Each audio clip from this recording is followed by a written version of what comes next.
wala kang makukuha dito sa masonry kung hindi self-satisfaction eh. Kasi wala naman siyang sahod, hindi ka naman sumasahod dito, wala naman siyang bayad.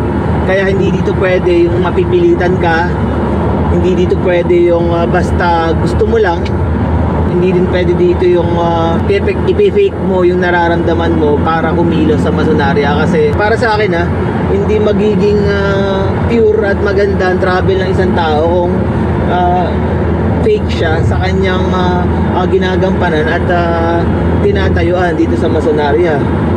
Kasi maraming ganon, nakala kasi nung iba basta naging mason ka then connection na. Mali yun tol, mali yun nga bro. Kasi bago mangyari yan, ang titingnan dyan is yung sarili, yung tao, yung pagkatao ng isang mason.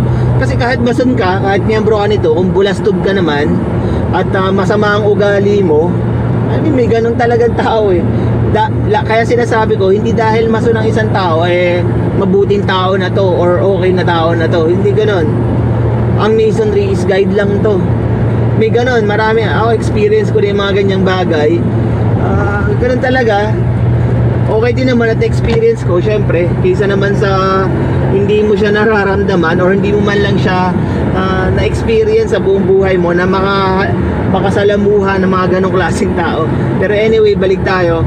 Ayun, dapat is pure yung puso mo. Hindi mo niloloko yung sarili mo. Totoo ka sa sarili mo. At unang-una, hindi mo niloloko yung kabrad mo or yung kuya mo or yung kamason mo. Kasi kalokohan yung ganun tapos sasabihin na mason. Yung pala tinatarantado yung mga kasama niya, yung mga kabro niya. Diba ang pangit no?